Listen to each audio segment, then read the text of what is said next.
ভালো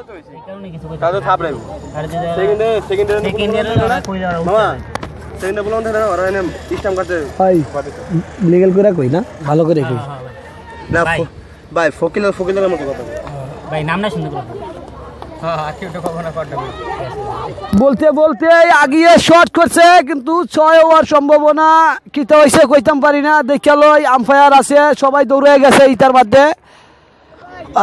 অনেক বাসকার নিজে ব্যাটিং এ যাইব কুস্তা করার নাই আপনারা আনিসের লগে দেখা করেন আর কথা কোন ধন্যবাদ মোহাম্মদ রাসেল আমরা বলতে চাচ্ছিলাম আবার আরেকটি উইকেট চলে গেলেন আসিফ মাহমুদ কোনো সমস্যা নেই যত আমাদের ম্যাচের হাল ধরতে হবেন মোহাম্মদ রাসেলের যত সিনিয়র পারসন কোনো সমস্যা নেই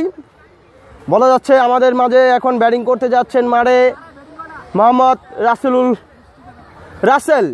সুন্দর ব্যাটিং